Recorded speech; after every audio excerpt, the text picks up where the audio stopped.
ఈ ప్రపంచ దేశాల దగ్గర నుంచి ప్రతి మనిషి వరకు ఉన్న కష్టాలు, సమస్యలు తీరాలి అనేదే ప్రతి మనిషి యొక్క ఆశ. ఈ ఆశలో పడి ఎలాగైనా ఈ కష్టాల్లోంచి, సమస్యల్లోంచి బయటకు రావాలి అని దేవుని యొక్క మార్గములో కాకుండా సాతాను మార్గములో, లోక మార్గములో వాళ్ళు పరిష్కారాలు వెతుక్కుంటా ఉన్నారు అండి. వాళ్ళు ఏమనుకుంటున్నారంటే పరిష్కరించబడుతుంది అనుకుంటున్నారు, కానీ ఇంకా ఇంకా ఆ సమస్య ఎక్కువైపోతుందంట. ఎందుకంటే యోహాను సువార్త 15వ అధ్యాయము 5వ వచనంలో మీరు నాలోనే ఫలిస్తారు అంటున్నాడు. కానీ మనమేమో ఏదో మార్గం ద్వారా సమస్య పరిష్కారం పొందుతాము అని అనుకుంటున్నాం. దేవుని బిడ్డలారా, ఇక్కడే పెద్ద సమస్య ఏర్పడుతుంది. ఈరోజు అనేక మంది ఏమనుకుంటున్నారంటే అపవిత్రత, దేవునికి విరోధమైన కార్యాలు, దేవుడు దాన్ని పట్టించుకోడేమోలే అని అనుకుంటున్నాం.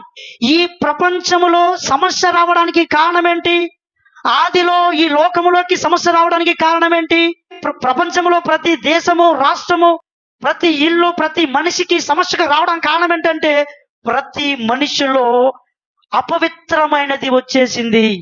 అపవిత్రమైన క్రియలు వచ్చేసాయి, అపవిత్రమైన పనులు వచ్చేసాయి. దేవుని బిడ్డలారా, దేవుడికి నచ్చలేనిది ఏంటంటే అపవిత్రత.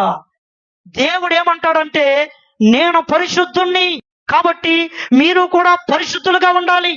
అపవిత్రమైనవి నీ జీవితంలోకి వచ్చినప్పుడు నీ జీవితంలో ఆ సమస్య ఇంకా ఎక్కువైపోవడం నువ్వు చూస్తూ ఉంటావు. అందుకే 51వ అధ్యాయము కీర్తన గ్రంథము 11వ వచనం చూడండి. దావీదంట అపవిత్రమైనది చేశాడు. మీ అందరికీ తెలుసు, అక్రమ సంబంధం. సరైన సంబంధం కాదది. దేవుని వాక్యానికి భిన్నంగా ఉన్న ఏదైనా అక్రమ సంబంధమే.